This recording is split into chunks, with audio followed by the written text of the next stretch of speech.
Dans la tête de Joseph Kabila, je mourrai d'une balle dans la tête. Par Patrick Mbeko. Tels sont les propos qu'aurait tenus Joseph Kabila, selon le journal Le Monde. Joseph Kabila est peut-être cinglé, mais il est loin d'être suicidaire. Le Raïs, comme l'appellent certains, est un homme rusé, un redoutable calculateur.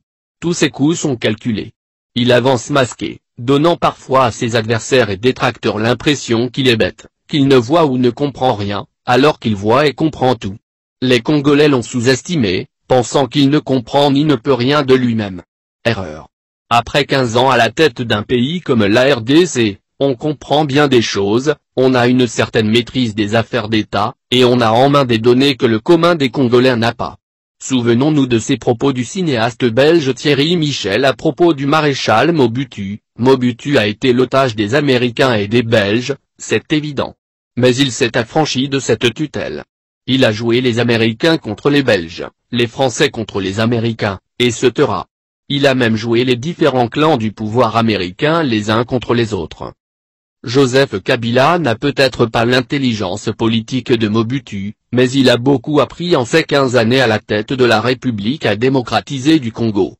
À la différence du maréchal, il ne se laisse pas berner par tous ces gens qui l'entourent et le flattent. Il est conscient que ceux qui ont trahi Mobutu hier, et qui sont désormais avec lui, n'hésiteraient pas à le trahir si l'occasion se présentait. Il les manipule, mais garde un œil grandement ouvert sur eux. Il fait semblant de regarder ailleurs, alors qu'il scrute à la loupe tout ce qu'ils font. Ce que n'a pas fait le maréchal Mobutu, qui s'amusait à monter ses collaborateurs, les uns contre les autres, sans garder un œil attentif sur chacun d'entre eux. Résultat, il n'a rien vu venir lorsque ceux-ci ont décidé de le trahir quand son pouvoir vacillait. Joseph, lui, ne divise pas seulement pour régner, il divise aussi pour s'éviter des ennuis dans son propre camp. Il sait que ses ennemis ne sont pas que du côté de l'opposition, nombreux sont surtout avec lui.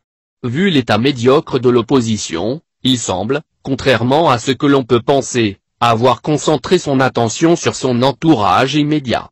Qui le poignardera le premier pour lui succéder. Sachant qu'il est entouré des requins, Joseph se garde d'exposer toutes ses cartes.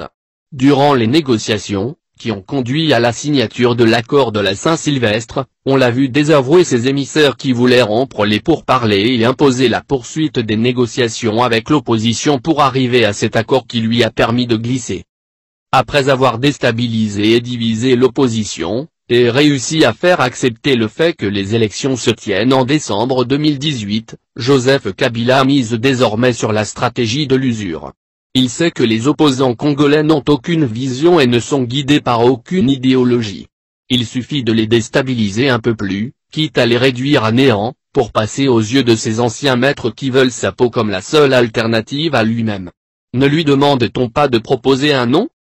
Quand j'observe ce monsieur, je ne vois pas un fou ou un illuminé, et encore un kamikaze.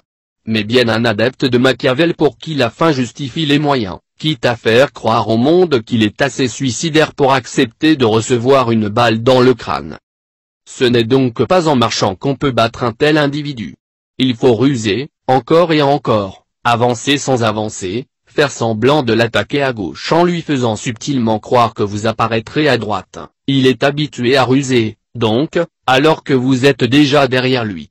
Bref, appliquez ce conseil du grand stratège militaire chinois Sun Tzu, celui qui pousse l'ennemi à se déplacer en lui faisant miroiter une opportunité s'assure la supériorité. Je bois mon lait en barisé.